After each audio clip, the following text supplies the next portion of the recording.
tal? Soy la doctora Ana María Hernández, neuropsicóloga pediátrica, y el día de hoy estoy muy contenta de poder continuar hablando con ustedes acerca de las dificultades que pueden tener los pequeños en el neurodesarrollo, y tenemos a un invitado súper especial, el doctor Ricardo Sevilla Castillo, egresado de la Universidad de Guadalajara con una especialidad en neurología pediátrica, miembro activo de la Academia Mexicana de Neurología y de la Sociedad Mexicana de Neurología Pediátrica.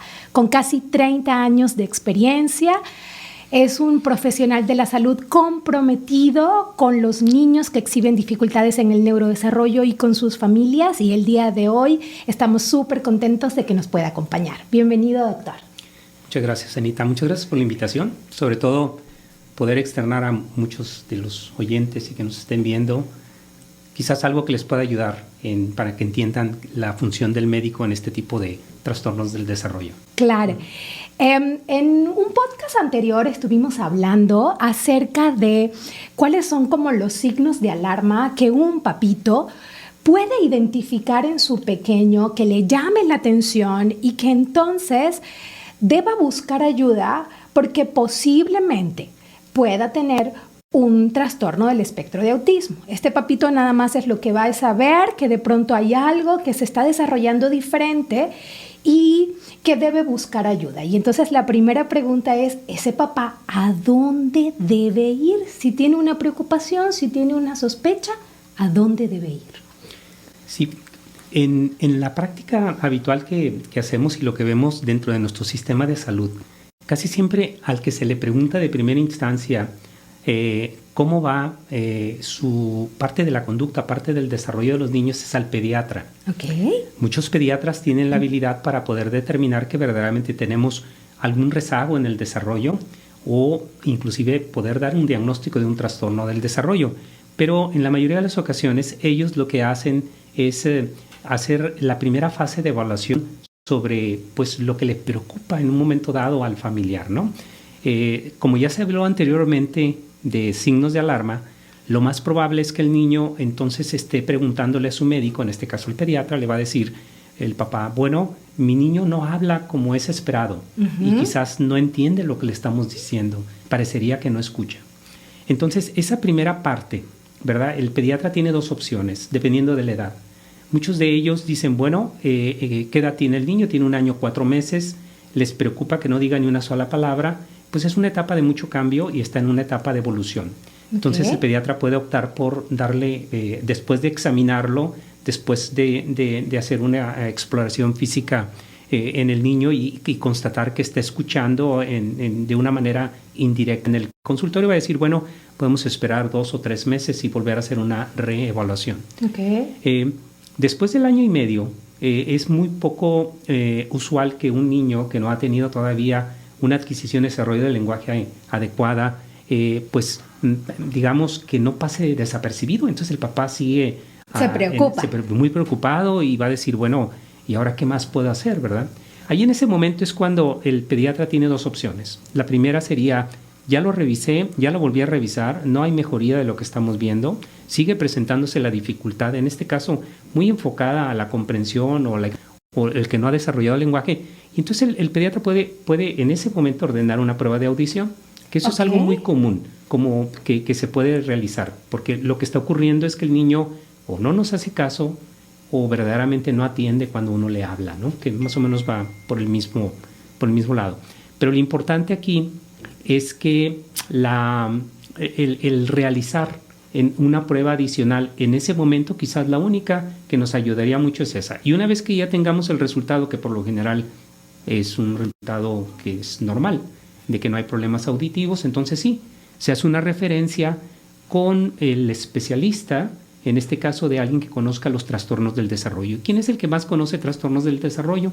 Hay una especialidad de pediatría del desarrollo que pudiera ser una opción, pero lo más común, y sobre todo aquí en la Ciudad de México, y no en la Ciudad de México, en toda la República Mexicana, es que los niños sean referidos con el neurólogo pediatra. También pueden ser referidos con el psiquiatra infantil.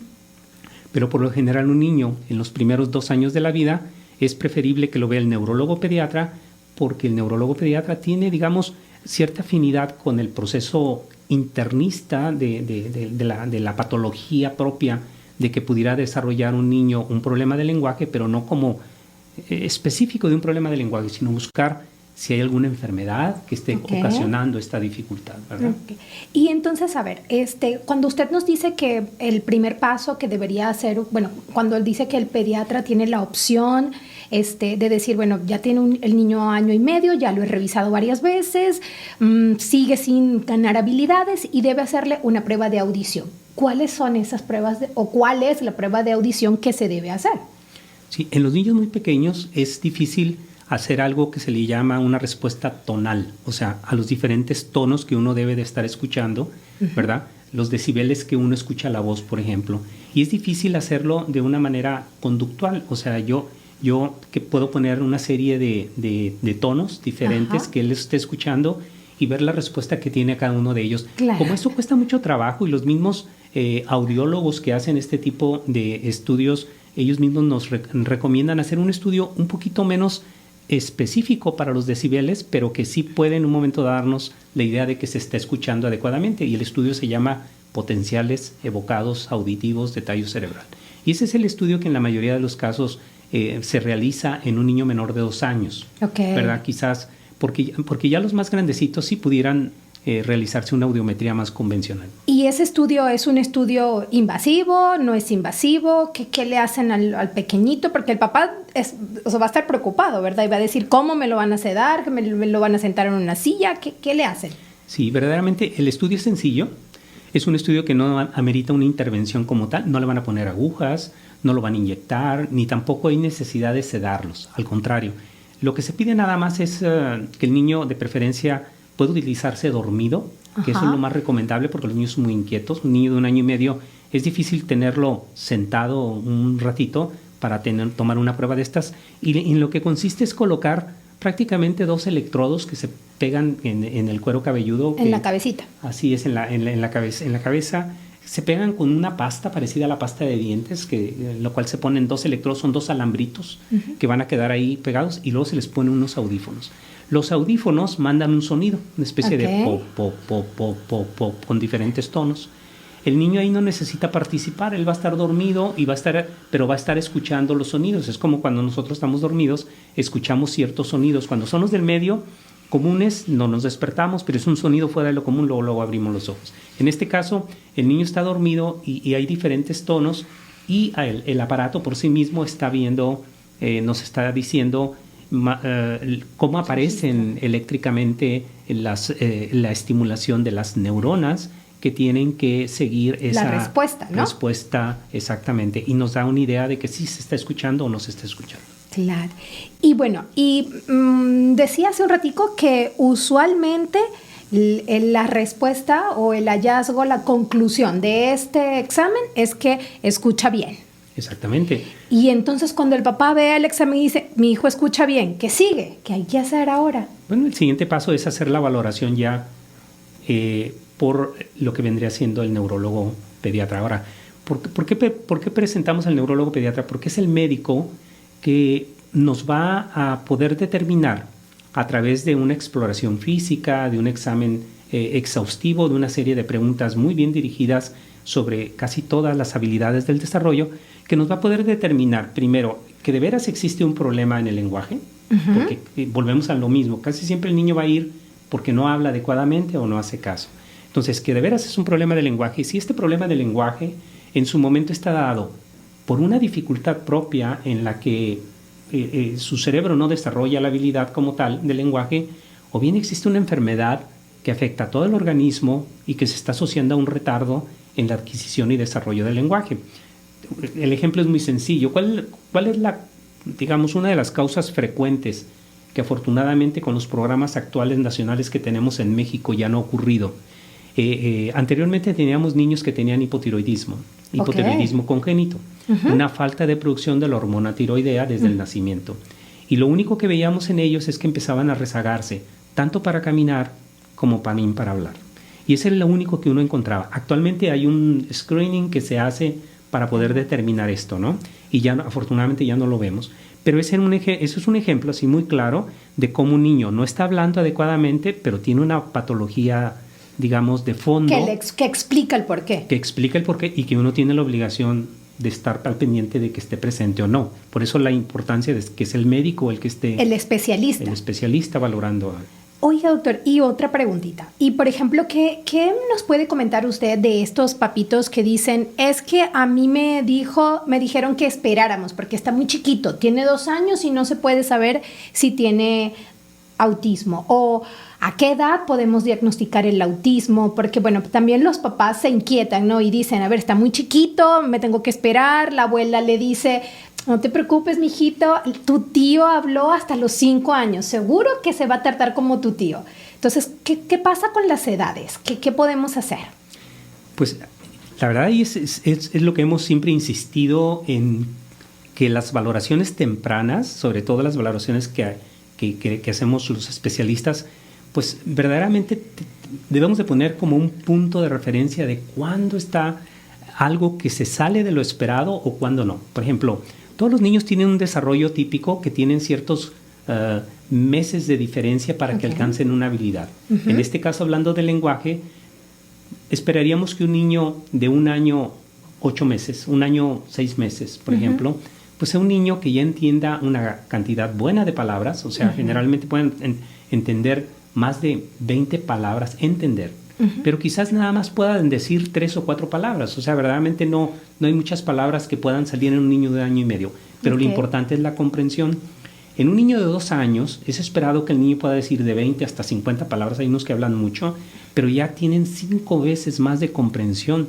Entonces, los niños ya tienen una relación social bien definida, un niño de 2 años, ¿verdad? Y aparte puede, aunque no tenga muchas palabras, pero se puede dar a entender de que nos está entendiendo lo que nosotros le decimos y que verdaderamente puede seguir órdenes. Por ejemplo, conoce muy bien partes de su cuerpo, sigue órdenes sencillas, súbete, salte, métete, tráeme aquello, denomina muchísimos objetos, ¿verdad? Conoce muy bien las actividades diarias de vete a comer, toma un vaso de agua, etcétera. Entonces, ellos tienen una cantidad ya muy grande de reconocimiento de objetos a través del lenguaje. Entonces, ya los pueden denominar. Pero muchas veces no lo pueden decir porque no tienen el número de palabras suficientes a esa etapa de los 2 años. Entonces, eso quiere decir que durante los primeros 2 años o acercándonos a los 2 años, el niño debe de tener una cantidad de palabras que pueda expresar, ¿verdad? Que la mayoría de ellas siempre deben de ser mínimo, al niño de 2 años debe de estar diciendo alrededor de 20 palabras, que es lo esperado. Pero sobre todo tener en cuenta que lo importante es la comprensión. ¿Y por qué la comprensión? Porque a fin de cuentas, cuando estamos hablando de autismo o de lo que hoy conocemos como un trastorno del espectro autista, ¿verdad? Estamos hablando de un problema de comunicación. Entonces, el problema de comunicación inicia cuando yo no entiendo lo que me están diciendo. Ahí es donde empezamos con el problema. Entonces, yo no puedo externarle a mis padres, no puedo externarle a mis compañeros que tengo al lado, en una guardería, por ejemplo, lo que yo siento, lo que yo quiero. Entonces, yo no voy a tener una comunicación efectiva. Prácticamente ese es la principal problema de inicio, un problema con la comunicación. Y eso se va a ser dado principalmente por la falta de entendimiento del lenguaje hablado, ¿verdad? Y con relación entonces a las edades, ¿en qué momento el neurólogo pediatra sí puede decir, sí tiene autismo? ¿O cuándo puede decir, todavía me voy a esperar porque no estoy seguro? Dentro de lo que actualmente se ha buscado es tener una intervención muy, muy temprana en los niños para tratar de ir desarrollando habilidades que en el momento en que uno los diagnostica no están presentes. Y entonces dice uno, bueno, hay una etapa en la que yo puedo diagnosticar exactamente el autismo. Verdaderamente, el autismo como tal, estamos teniendo un trastorno del espectro autista en este momento. ¿Por qué? Porque el niño tiene 3 grupos de conductas, ¿verdad? Entonces vamos a buscar tres cosas. 3 cosas vamos a buscar. La primera es lo que hemos estado comentando ahorita, ¿por qué viene, no? El trastorno del lenguaje. Dice uno, bueno, el niño, sobre todo la parte de comprensión del lenguaje, que hace que se tenga una mala comunicación. Digamos, en forma gruesa hay muchas características que ahorita las podemos definir más, pero ese sería un grupo. El otro grupo de síntomas que nosotros buscamos, el segundo, sería lo que viene siendo la socialización del niño. O sea, ¿qué tanto el niño verdaderamente busca a las personas? qué tanto el niño puede verdaderamente mantener la mirada con las personas, qué tanto puede buscar la cara de las personas y qué tanto puede interactuar con las demás personas. Entonces sería esa parte social la que, junto con la dificultad del lenguaje, sería un segundo punto que nosotros buscamos tempranamente.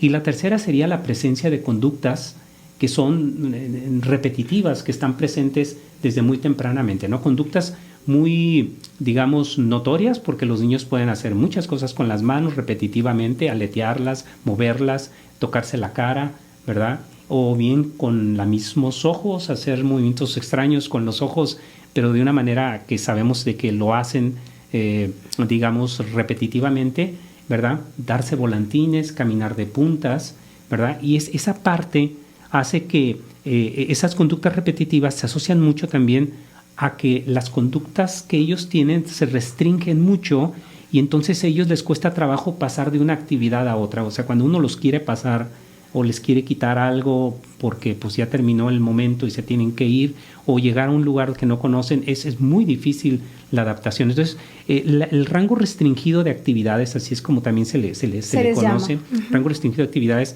se asocia a eso, a esos movimientos repetitivos y el rango restringido de actividades que van a tener. Entonces, esos tres grupos evidentemente tienen dos formas, uno como médico, de estarlos explorando. La primera es con un buen interrogatorio acerca de eso. El papá, entonces, aquí es clave, ¿no? La mamá. Totalmente clave. Papá y mamá o el cuidador. Si no está papá y mamá, debe haber un cuidador, a veces la abuelita, ¿verdad? Y sobre todo la información que en la guardería nos dan, porque muchos de los niños están en guardería y de ahí son enviados y lo están observando ahí los cuidadores, ¿no? Pero esos tres grupos, uno los pregunta de manera, ¿cómo diríamos?, muy específica, ¿no? Del lenguaje, del aspecto social y los rangos de actividades que tienen con conductas repetitivas. Y dice, ¿cuándo los pregunta uno? Los pregunta desde el año y medio, ¿verdad? Desde el año y medio uno ya tiene la idea de que se trate de este tipo de problema, pero no puede diagnosticarse verdaderamente el autismo en ese momento como lo hemos diagnosticado hasta el momento, porque algunas de las habilidades que se tienen en ese momento van a ser cambiantes. De hecho, todas las habilidades que vemos en un niño de entre el año y medio y 2 años cambian mucho en el siguiente año, en el siguiente año, en el siguiente año. Por ejemplo, las maduraciones biológicas que nosotros conocemos, maduraciones biológicas, tienen mucho que ver también con la introducción de síntomas o con el desarrollo de síntomas, ¿no? Nosotros le hemos llamado síntomas conductuales a casi todos de ellos. Pero dice uno, bueno, el niño debe de hacer esto y no lo hace. El niño debe de tener esto y no lo tiene. Entonces, esas habilidades que van ellos desarrollando, puede ser que al año y medio no la tenga, pero a los 2 años y medio sí. Sí lo tiene. Entonces, por eso los trastornos del espectro autista están dentro del grupo de trastornos del desarrollo. Y todos los trastornos del desarrollo tienen esa cualidad, cambian con el paso del tiempo. La mayoría mejoran, ¿verdad? La mayoría van mejorando. Y entonces dice uno, bueno, ¿y cómo le hago? ¿O cómo puedo hacerle yo, mamá o papá, de repente que estoy muy preocupado y voy con el doctor y ya sé que el doctor entonces me va a hacer una exploración? Exploración significa que me va a tocar las manos, me va a mover las manos, quizás me tome los reflejos, quizás trate que el niño haga un seguimiento con los ojos a uno, va a tratar de platicar conmigo, en este caso estoy hablando si fuera yo el chiquito que voy a explorar, ¿verdad? Va a tratar de platicar conmigo, ¿verdad? Vamos a tener que tocarle su abdomen, vamos a ponerle quizás el estetoscopio, que es el aparato para escuchar el corazón en algunas áreas, vamos a tratar de verle el fondo del ojo con una lamparita, le vamos a medir su perímetro cefálico, que es medir de qué tamaño está la cabeza, cuánto mide, cuánto pesa. Esa es la exploración que uno hace. Obviamente, en un niño de 2 años que el problema que tiene es que no nos sigue las órdenes, pues él va a estar en el área de juguetes con un juguete metido y uno va a estar sentado o hincado o inclinado con él. O en el suelo. En el suelo haciéndole todo esto. Claro. ¿Verdad? No es la exploración convencional que hace el pediatra de que lo acuesta en una mesa, camilla. Una camilla. No. Esta exploración va encaminada a poder conocer cómo va el desarrollo del niño en esas esferas, ¿no? La del lenguaje y sobre todo la socialización. A ver, entonces a ver si estoy comprendiendo. Entonces, la exploración del neurólogo pediatra no es solamente médica, o sea, no es solamente ver órganos, sino también ver cómo me mira, cómo juega conmigo, cómo sigue la mamá, cómo utiliza el objeto. O sea, es un entrenamiento un poquito más amplio, ¿no? O sea, es un ojo clínico mucho más fino, que va también encaminado a ver cómo se comporta el pequeño, cómo el pequeño le responde cuando la mami le habla, cómo hace cuando le das una orden de me lo das, me lo prestas, o ten, o dame el cubo rojo, si ya tiene la edad apropiada. O sea, ya es un entrenamiento no solamente de buscar cómo está tu corazoncito, cómo están tus pulmoncitos, sino también es buscar el comportamiento del ser humano, en este caso de estos pequeñitos. Y ese entrenamiento lo tiene el neurólogo pediatra. Claro, sí, de hecho esa es la idea. De hecho, parte importante de la exploración del niño es saber que no existe una enfermedad adicional, como les explicaba, en este caso como hipotiroidismo, ¿verdad? Okay. Que era lo que habíamos puesto el ejemplo al inicio. La mayoría de los niños actualmente, pues eso es muy poco usual que esté presente porque hay un programa de detección al momento del nacimiento. Pero a lo que voy es que el niño puede tener otro tipo de problemas. O sea, uno ve, por ejemplo, cuando los explora desde el punto de vista pediátrico. Obviamente el neurólogo pediatra, por eso primero hace pediatría, primero termina su especialidad en pediatría y luego hace uno la neurología. Pero lo que hace uno es explorarlos. O sea, uno lo que busca es que sus órganos del abdomen no estén crecidos, que la piel sea del color adecuado, que las mucosas tengan una turgencia adecuada, que todas las orificios, como en este caso uno normalmente ve qué pasa con su conducto auditivo, ve la nariz, les pide que abra la boca cuando se puede, por eso ve uno el fondo del ojo, etcétera. Cuando uno explora a un niño con un posible trastorno del espectro autista, el dato más importante o lo más común que uno encuentra cuando tiene un trastorno del espectro autista es que el perímetro cefálico se sale de las proporciones adecuadas. Es lo único que generalmente se encuentra en la exploración. Y cuando dice se sale de las normas, ¿es que está más grande o que está más chiquito? Está más grande. Generalmente nosotros tenemos, comparamos el grupo de niños de acuerdo a la edad, qué tamaño de la cabeza puedan tener, y ellos tienen por alguna razón siempre lo que le llamamos percentiles, o sea, arriba del promedio. O sea, muchas veces se salen inclusive, sí. Ese es el único, podríamos decir, como dato biológico que vemos de una manera frecuente. Todavía no sabemos qué significa después de más de 20 años de conocer este dato en todos ellos, pero bueno, ese es uno. Previamente, antes de explorar al niño, el niño va a estar jugando y uno lo va a estar viendo en ese momento y va a estar haciendo las preguntas necesarias relacionadas con los aspectos de, primero, el problema por el que viene, ¿verdad? Y al mismo tiempo la exploración a través de preguntas de los padres del comportamiento, ¿verdad? Del lenguaje, de la socialización y de las posibles conductas repetitivas que puedan estar presentes. Y aquí quería añadir esto. Cuando lo hacemos en un niño muy pequeño, ¿verdad? El niño puede entrar por la serie de conductas que tenga dentro de lo que llamamos un trastorno del espectro autista, pero no todos los niños que diagnosticamos tempranamente en los primeros 2 años de la vida con un trastorno del espectro autista verdaderamente van a seguir con las mismas conductas conforme van pasando los años, ya sea por el manejo que se les da tempranamente, ya sea porque en ese momento están en una etapa de transición de adquisición de habilidades que después las desarrollan lo mejor posible, pero en los trabajos de investigación que se hacen con este grupo de niños, vemos que hay un grupo pequeño, muchas de las veces depende mucho también del observador, en este caso del médico, qué tantos puedan persistir con la sintomatología cuando aproximadamente a los 4 o 5 años, ahí ya no hay lugar a duda de que se trate de un niño con autismo. Y entonces allí, ¿qué le decimos al papá? En cuando está en ese rango en donde tú dices, ay Dios, o sea, veo muchas cosas que me hacen sospechar, que me hacen pensar, sin embargo, la edad no me permite asegurar las cosas, y allí, ¿qué es lo que es recomendable hacer con el papito?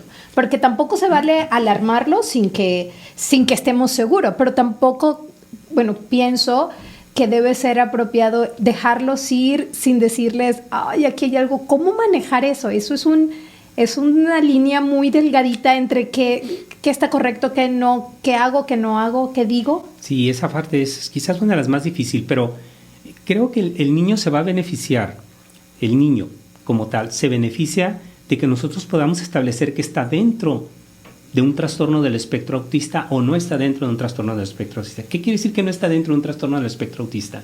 Que el motivo por el que va el niño, que casi siempre es el lenguaje, pues verdaderamente lo que se observa en el lenguaje no es un trastorno asociado también con un trastorno en la socialización y rango restringido de conductas. No, es nada más un trastorno del lenguaje en que el niño pues no puede hablar, pero más que bien entiende lo que uno le dice o tiene una relación social más o menos buena, intenta comunicarse, pero él intenta comunicarse y este niño entonces queda en otro rubro o queda fuera de los niños con trastornos del espectro autista porque dice uno, bueno, el niño lo que tiene es un trastorno específico del lenguaje. La palabra específico tiene la afinidad de ubicarlo en que es algo diferente a un trastorno del espectro autista. Okay. Ahora, ¿el trastorno del espectro autista es algo más serio? Definitivamente. ¿Se quita? ¿Verdad? Tiende a cambiar con el paso del tiempo. La gente tiene expectativas pues, de lo que ve, sobre todo, por eso aprovechamos estos espacios para que la gente entienda, primero, que lo que condiciona o lo que hace que en un momento dado uno tenga el diagnóstico de autismo infantil, que actualmente le llamamos trastorno del espectro autista, que lo abreviamos como TEA, que el niño tenga un trastorno del espectro autista, es una condición que hace que el desarrollo típico, como algunos también mencionan neurotípico, sea diferente. Y entonces la adaptación a la casa, a los espacios públicos o a las escuelas se vuelve también diferente durante ciertas etapas del desarrollo. Nuestra finalidad es trabajar para que esta adaptación sea lo mejor posible y que el niño entonces se adapte lo mejor posible a sí mismo, entienda quizás lo que él tenga cuando tenga edad para esto, y al mismo tiempo nosotros tratamos de disminuir, si las conductas que están presentes no son adecuadas, regularlas para que éstas sean adecuadas para que él pueda adaptarse a esos lugares donde uno vive, ¿no? Porque a fin de cuentas es una condición que se entromete mucho con la adquisición de conocimientos, de hechos. Muchas gentes dicen, oiga, pero hay muchos niños con autismo que saben mucho y tienen muy buena memoria. Exactamente. Hay niños que tienen esa memoria privilegiada, pero que no pueden pedir un vaso de agua. Sin embargo, nos pueden decir todas las marcas de los carros, ¿verdad?, que están ahorita en el mercado y es con lujo de detalles hasta las partes, pero no pueden con intención decir, mami, quiero un vaso de agua. Entonces, esa limitación es lo que lo hace que no se pueda adaptar muchas veces, porque si lo pone uno en la escuela y con ese conocimiento, va a decir uno, bueno, pues el niño es muy inteligente y tiene muchísimos conocimientos y eso es cierto. Lo que pasa es que cuando vemos un niño con un trastorno del espectro autista y que vemos que no está pudiendo utilizar adecuadamente su lenguaje, él va a tener que tener una compensación visual para todo lo que él pueda estar aprendiendo. Entonces se hacen muy visuales los niños y entonces empiezan a tener una gran cantidad de información visual que a veces no la entienden muy bien, pero que la pueden, digamos, como dominar, como si fueran cuadros, como si fueran slides, todo que él tiene ahí, y perfectamente por eso saben dónde están, dónde estuvieron, y si yo en un momento dado hago alguna actividad que lleve secuencias de abrir una puerta, darle vuelta al picaporte, meter una llave y darle vuelta a la llave, él puede imitar, quitar el pasaporte, pero sin embargo no puede comunicarse. Entonces ellos tienen esa compensación tempranamente, son muy visuales, y los padres a veces se confían un poco porque dicen, no, sí, pero pues él agarra una tablet, que eso es algo bien común actualmente, o mi celular, y empieza a jugar, ¿verdad? Pero lo que está haciendo es nada más relacionar puntos, hechos, ¿verdad? Sí, a mí a veces me llama un poquito la atención cuando los papis llegan a la consulta y me llama la atención que dicen cosas como estas, ¿no? Que vienen muy de la mano de lo que usted está diciendo. Que dice, le digo yo, bueno, ¿y por qué vienes? Y me dice, bueno, se sabe todos los números y no va al colegio. Se sabe todas las letras. Si yo le digo, ¿cuál es la M? Me la señala. Si yo le digo P, me la señala. Y no va al colegio. Y le digo yo, ajá. Y no, pero no me dice mamá, no me dice papá, no pide. O sea, me agarra de la mano y va y me lleva hasta donde está lo que él quiere, pero no me lo pide. Pero es súper listo porque se sabe los números, se sabe las letras, se sabe hasta los colores. Y le pregunto, ¿cuántos años tiene? 2.5. Y dices, bueno, tiene conocimiento sobre cosas específicas, en este caso números, letras, colores, pero no puede pedir un vaso con agua, no puede pedir el juguete que le gusta, no sabe decir qué parte de su cuerpo le duele. Eso a mí me llama mucho la atención y el papá lo saca como de onda, ¿no? Y le dice, sí, mi hijo es muy listo, pero aquí hay algo que está como diferente. Sí, de hecho, parte de la exploración, después de la exploración física, cuando estamos viendo qué puede hacer y qué no puede hacer, hay que recordar lo que es el juego imaginativo. Los niños tienen una gran dificultad para el juego imaginativo. Ellos, una niña, ¿verdad? Una niña del año 2 meses de edad puede tomar una muñeca, ¿verdad? Y puede tomar el biberón y ponérselo. Sí. Y estar ella, pues, diciendo, no sabe que está amamantando, digo, no amamantando, pero lo está alimentando. Y un niño también, año y medio, puede tomar un carro y puede jugar con él, hacer los ruidos del carro, ponerle encima un chofer que vaya siguiéndolo y juega con los carros. Este tipo de juego imaginativo en los niños con trastornos del espectro autista la mayoría de las veces está ausente o es muy limitado. Y entonces ellos tienden a ser más bien rígidos en algunas conductas, como por ejemplo, toman un carro pero prefieren alinearlos, entonces forman hileras de carros, muchos de ellos increíblemente todos bien organizados por color, o bien toman algunas figuras que pudiera ser figuras, pero él no hace figuras, sino simplemente las apila. Y las ordena por color, por tamaño o inclusive por forma. Es un niño de año y medio que pueda estar haciendo ese tipo de selección, pero esa es la compensación visual que ellos tienen, porque tienen una memoria visual muy buena, ¿verdad? Sin embargo, volvemos a lo mismo. Las áreas que deben de estar desarrolladas para poder relacionarse con los demás, para poder comunicarse, están muy limitadas. Y entonces ahí es cuando uno empieza a pensar sobre este tipo de diagnóstico de un trastorno del espectro autista.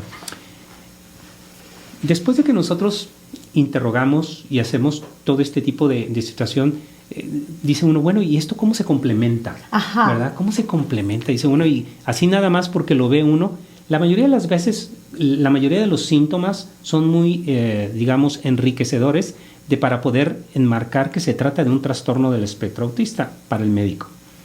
¿Y por qué? Por los grupos de síntomas que ahorita le estamos comentando.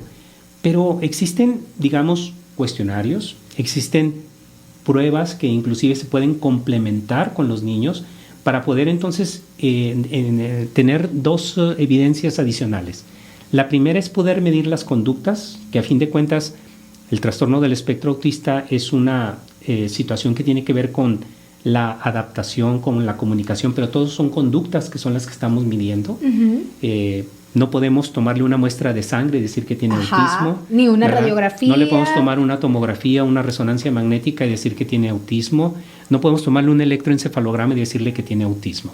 Curiosamente, dentro de los exámenes que nosotros hacemos, como ahorita que estaba perfilado para decirles los cuestionarios o pruebas que tenemos, dentro de los exámenes que nosotros hacemos, hay un estudio que en los niños que tienen mucha dificultad de comprensión casi siempre lo tomamos, que es el electroencefalograma, pero no para hacer el diagnóstico de autismo, sino lo que andamos buscando es un padecimiento poco usual, poco frecuente, pero que no lo podemos ver con la pura exploración, de un tipo de epilepsia o irregularidades de la actividad eléctrica tan serias que pueden hacer que el lenguaje no emerja de una manera adecuada y la socialización sea limitada. Por eso es que se puede tomar en este caso ese para estudio complementar. Para complementar un y estudio, descartar eso. Ese tipo, es nada más esa patología que buscamos ahí, es un tipo de epilepsia muy especial. Pero quitando de esos estudios, los estudios de resonancia magnética, a menos que exista junto con la dificultad de conducta que estamos viendo de adaptación, por lo cual el niño viene, que tenga otro dato que a la exploración hayamos encontrado, una falta de movimiento de un lado del cuerpo, lunares extraños, manchas grandes, no sé, que se hubiera encontrado otra situación, hay que pedir un estudio adicional para complementar la sospecha de alguna posible enfermedad que esté presente y que se asocie a un trastorno del espectro autista, ¿verdad? Pero los estudios de electroencefalograma, resonancia magnética, tomografías, que son aliados comunes para explorar el cerebro, resonancia magnética para verlo en la estructura, electroencefalograma para ver la función, son complementos que uno decide si los toma o no de acuerdo a lo que encuentra uno en la exploración.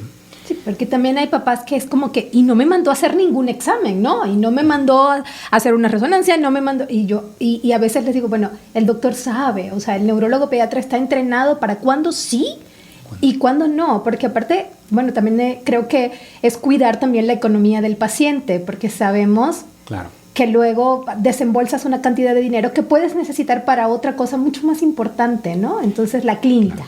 No, sí, definitivamente la clínica. Y sobre todo aquí es esa habilidad que uno como médico empieza a desarrollar, que es para poder entender este trastorno del desarrollo, este trastorno del espectro autista.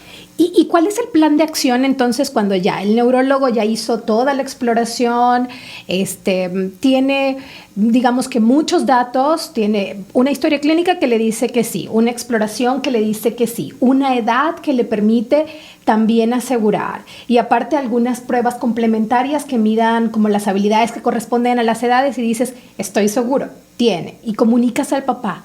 ¿Y qué le dices al papá? ¿Qué tiene que hacer? Ahora, ¿cuál es el plan de acción que un papito debe seguir? Sí, pues verdaderamente se deben primeramente de especificar cuáles son las dificultades que uno está observando. Okay. Cuáles habilidades no se han desarrollado bien y qué es en cómo repercute en el niño. Por eso yo siempre les digo al familiar, miren, el problema principal es que el niño no se comunica, no nos entiende. Entonces vamos a hacer todos los esfuerzos posibles por tener una comprensión.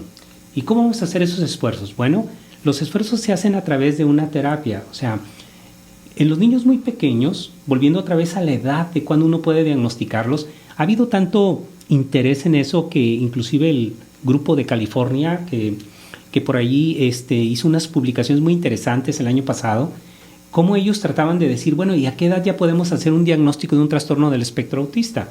¿Verdad? Y entonces dice uno, verdaderamente al año y medio no hay lugar a duda que uno pueda hacer el diagnóstico. Sí. Al año y medio, o sea, estamos hablando de 1 año, 6 meses. Sí, 18 meses. 18 chiquito. meses el niño ya puede ser diagnosticado como un trastorno del espectro autista. Pero cuando uno diagnostica el trastorno, dice, bueno, ¿y qué? ¿Le vamos a hacer algo más? No, en ese momento es un momento adecuado para empezar una terapia, ¿verdad? Okay. ¿Y para qué va a ser la terapia? Primero, para mejorar la comunicación. Okay. ¿Cómo vamos a mejorar la comunicación?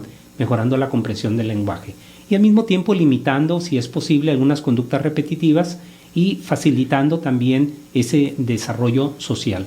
¿Eso lo hacemos nosotros los neurólogos con terapias? No, nos apoyamos generalmente, ¿verdad?, de especialistas, ahora sí en el área, ya sea de la psicología infantil, ¿verdad? Son psicólogos, neuropsicólogos, los terapeutas del lenguaje también nos pueden ayudar, pero es claro que lo ideal, pero eso no se encuentra casi en ningún lado, es tener profesionistas en esas 3 áreas, ya sea un psicólogo, un neuropsicólogo o un terapista del lenguaje, que verdaderamente cubrieran las áreas que estamos mencionando. El terapeuta del lenguaje, en primer lugar, va a ser muy difícil que trabaje la socialización, aunque la entiende, ¿verdad? El psicólogo infantil pues va a poder trabajar sobre las áreas que de desarrollo de los niños, pero a veces batalla un poquito por la terapia como tal, ¿verdad? Algunos tienen, muchos psicólogos infantiles tienen una maestría o digamos, especialidad en pedagogía que a veces ayuda un poco o estudian terapia del lenguaje. Y el neuropsicólogo, que es el que abarca más o menos prácticamente estas áreas, ¿verdad? Que puede en su momento trabajar bien en desarrollar habilidades que el niño no tiene, ¿verdad? Y al mismo tiempo hacer lo que se adapte lo más que se pueda a su entorno, que es al fin de cuentas lo que queremos. A mí hay algo que sí me gustaría que tocáramos un poquito, porque yo quiero que a los papitos se vayan el día de hoy con una idea clara de que el neurólogo pediatra es quien comanda el equipo de tratamiento de sus pequeños. Y que a pesar de que quizás el neuropsicólogo, el psicólogo infantil, el terapeuta del lenguaje esté día con día con su pequeño, es importante tocar base siempre con el neurólogo pediatra, porque el neurólogo pediatra tiene una formación amplia, una formación que le permite además ir cubriendo algunas comorbilidades. ¿Qué es eso? Cosas que se van agregando en el camino. Y que el neurólogo pediatra tiene la formación para que entonces te pueda ir informando de qué cosas ver, porque tenemos un grupo de niños que tienen TEA, que tienen autismo, que tienen una alteración del sueño, y que esa alteración del sueño trastoca la vida de todo el mundo. Trastoca la vida del mundo del niño, del terapeuta, porque pues el niño se le queda dormido en la terapia, obviamente, y de la familia. ¿Y quién te ayuda? El neurólogo pediatra. Entonces, a mí me llama mucho la atención que a veces están en la terapia y les preguntas, bueno, ¿y hace cuánto no vas con tu neurólogo? Y te dicen, ay, hace como como 1 año o año y medio, es que nada más va y lo revisa. Y yo, no, necesitamos que el neurólogo pediatra hacer como un equipo, necesitamos hacer equipo, necesitamos que todos estemos juntitos, porque el neurólogo pediatra sí marca la diferencia en el tratamiento del pequeño. Sí, no, definitivamente. Las visitas periódicas tienen la finalidad de ir detectando esa palabrita que ahorita mencionaste como comorbilidades. Una comorbilidad es simplemente algo que se agrega en los niños. Uno de ellos es un trastorno del sueño, otra puede ser una gran inquietud, gran inquietud que es difícil que para el terapeuta pueda estar ahí con él. Otra es los constantes berrinches. Muchos niños muy pequeños tienden a morder, a pegar, y algunos incluso hasta tirar patadas, ¿verdad? Que es no es lo frecuente, pero digamos es otra de las situaciones. Conforme va pasando el tiempo, conforme los niños van creciendo y ellos están en una terapia, pasan a los 3 años, pasan a los 4 años, mejoran muchas de las habilidades de comunicación, pero luego empiezan a aparecer o alguno de estos que mencionamos ahorita, o inclusive algo poco usual, pero que sabemos que ahí está presente, que los niños pueden tener inclusive convulsiones. No es para asustarse, decir, oye, porque tengo autismo voy a tener convulsiones. No, definitivamente no. Hay un poquito de incremento de la posibilidad de que se tengan convulsiones, o sea, un tipo de epilepsia, pero no es lo habitual. Lo común es que uno no tenga. Los niños, curiosamente, crecen muy sanos, ¿verdad? Salvo las dificultades que tienen de adaptación, insisto, por el comportamiento, ¿verdad? Pero conforme siguen avanzando, ya en la etapa, por ejemplo, la maduración biológica de los 7 años, muy interesante esa maduración, que es cuando todo el mundo ya deja de ser preescolar y entra a la etapa escolar, ¿verdad? Sus operaciones mentales se vuelven más formales, ellos pueden ya diferenciar muchas de las situaciones de que pueden generalizar y particularizar, cosa que durante la etapa preescolar les resultaba difíciles. Entonces muchos de estos niños los va uno guiando a ese momento, pero ahí pueden aparecer algunas conductas que antes no estaban presentes, de ser muy obsesivos, de ser muy inclusive compulsivos, ¿verdad? De tener variaciones en su comportamiento, de repente ser... Y de difícil manejo, ¿no? Muy difícil manejo. Entonces ahí uno pues tiene que buscar la manera de cómo regular esas conductas para que siga la educación lo mejor posible y poderlos ir llevando de la mano para que salgan pues lo mejor posible hasta la adolescencia y luego ya y que la llevan adultez. Una etapa de la vida adulta. Sí, nuestra principal función como médicos, tanto del pediatra como del neurólogo pediatra, es entregar un niño sano al adulto, a la vida adulta. ¿Cuándo termina la adolescencia? A los 21 años, ¿verdad? Es la biológica. Es la adolescencia, es parte biológica de nuestro cambio cerebral, ¿no? Entonces, todo ese tiempo, pues tenemos que irlos llevando de lo más que podamos, ¿no? Entonces, establecemos a veces nosotros un esquema de visitas periódicas 2 o 3 veces al año. Tampoco tiene que estar cada 15 días con nosotros. Eso iba a preguntar, ¿como cada cuánto tiempo? No, la verdad, los cambios que se ven en el desarrollo en los niños necesitan varias semanas para estar trabajando con ellos y ver el efecto de las terapias o si bien de los medicamentos. Ahorita voy a dar un minuto de los medicamentos. De los medicamentos. Y entonces, eso tarda 4, 6, 8 semanas, a veces 12 semanas. Entonces, muchas de las visitas son cada 2 o cada 3 meses. Sobre todo al inicio, para estar seguros de que no hay un cambio físico o algún signo nuevo de lo que ya se había diagnosticado. La otra es muy necesaria para darle ese, ¿cómo podríamos decir? Ese apapacho a los papás que pues van a seguir desconcertados, pero uno tiene que irlos guiando porque a fin de cuentas hacemos todo es un equipo, ¿no? Los que están trabajando con ellos en las terapias, ellos como papás que necesitan mucha orientación porque hay muchas cosas por allí equívocas. Todo. Sí, porque como no se tiene un tratamiento en específico, o sea, no es decir, yo te voy a dar esta medicina y con eso se te va a quitar todo, porque verdaderamente es algo tan extenso lo que está ocurriendo y es algo de no adquirir habilidades para relacionarse con los demás, el principal problema, que verdaderamente uno tiene que buscar en qué puede uno interceder. Y aquí el minuto del medicamento te digo. A ver. Los medicamentos han estado, por ejemplo, en los países como Estados Unidos, dicen, bueno, los medicamentos los usamos para regular sobre todo conductas de irritabilidad o esos estados de rabietas que hacen los niños, que principalmente esa es una de las indicaciones, ¿verdad?, para mejorar la atención en los niños. Pero verdaderamente también existe otro grupito de medicación que va encaminada a ver si pueden desarrollar habilidades. Okay. O sea, tratar de desarrollar esa habilidad, de potenciar para que inclusive en la terapia pues se aproveche más todavía o se le pongan mejores ventajas para desarrollar esa habilidad con una estimulación medicamentosa, ¿verdad? Okay. Hay varios medicamentos que se pueden utilizar, no son muchos, pero se han utilizado varios con diferentes grados de beneficios, ¿no? Y uno cuando ve que el niño presta un poco más de atención, comprende mejor y da un medicamento, definitivamente ese medicamento lo puede seguir, pero la mayoría de los medicamentos se los damos y se los quitamos, porque duran un tiempo nada más con ellos, no van a durar toda la vida, no son medicinas de toda la vida, ¿verdad? Y son medicamentos que están verdaderamente diseñados para darse en niños. O sea, conocemos lo que ocurre en los niños, sabemos que no les producen más problemas que los que ya tienen, ¿verdad? No producen de ninguna manera que ellos se acostumbren al medicamento y que luego no los pueda quitar uno, no. No. Y es muy importante, eso es como la etapa esa del desarrollo. Lo que aquí damos como un medicamento, quizás a la vuelta de 4 meses, 6 meses, 1 año, pues ya ese medicamento ya no, con y sin medicamento se va a ver igual.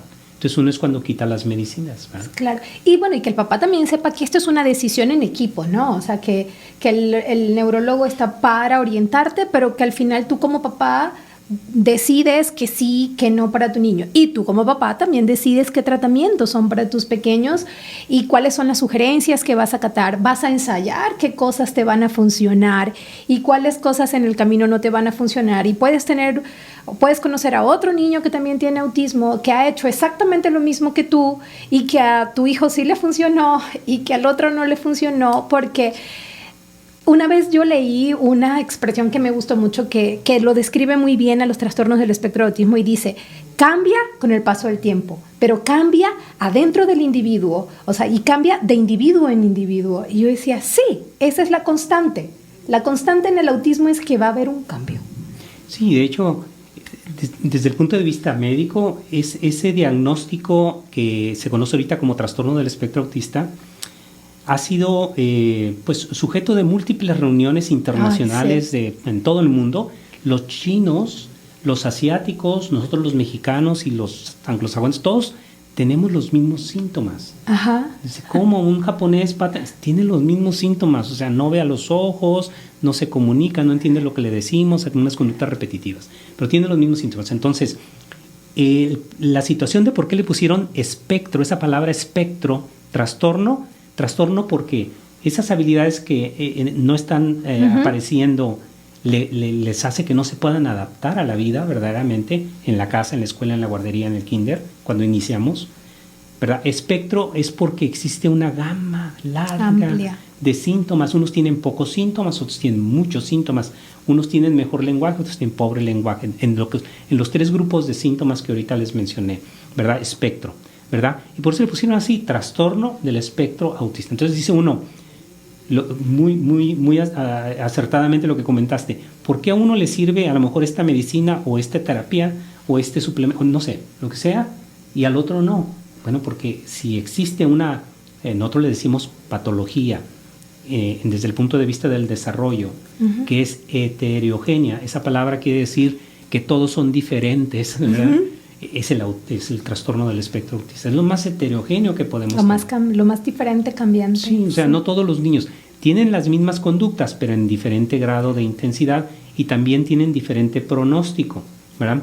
El pronóstico es muy interesante porque el pronóstico podemos ponerlo que hacemos todo lo posible porque antes de los 5 años el niño tenga lenguaje. Y no necesariamente que hable, sino que entienda. Eso nos separa a 2 grupos de niños. Aquellos que verdaderamente van a poder ser escolarizados más o menos en la etapa escolar buena, que son los que llegan con lenguaje a los 5 años, y aquellos que van a tardar un poco más de tiempo y que debemos de hacer buscar algo que pueda desarrollarles ese lenguaje para que pueda adaptarse mejor a la escuela. Obviamente, los que no adquieren lenguaje antes de los 5 años quizás tengan un poquito más de desventajas y los veamos como alguien que van a necesitar más apoyos. Más apoyos, exactamente. Ese es un punto que debemos siempre tomarlo en cuenta y los papás se los comunicamos, ¿no? Que esa etapa de los 5 años, entre 5 y 6 años, es muy importante para ver hasta dónde llegaron en ese momento. Sí. Pues bueno, muchas gracias, doctor. Digo, el tiempo siempre es cortito cuando hablamos de trastorno del espectro de autismo. Y pues bueno, a ustedes que nos escuchan, que nos dan la oportunidad de brindarnos parte de sus días para escucharnos, damos las gracias. Los esperamos semana con semana para seguir platicando acerca de algunas dificultades que puedan exhibir los pequeños en el desarrollo y que ustedes puedan entonces llevarse algunos tips, algunos signos por allí que puedan ayudarlos a identificar y cambiar la vida de tu pequeño, del pequeño que conoces, del primo, del sobrino. De esto se trata. Se trata de darle conocimiento al mundo para que el mundo tenga un poquito más de conciencia y podamos cambiar la vida de los pequeños. Gracias.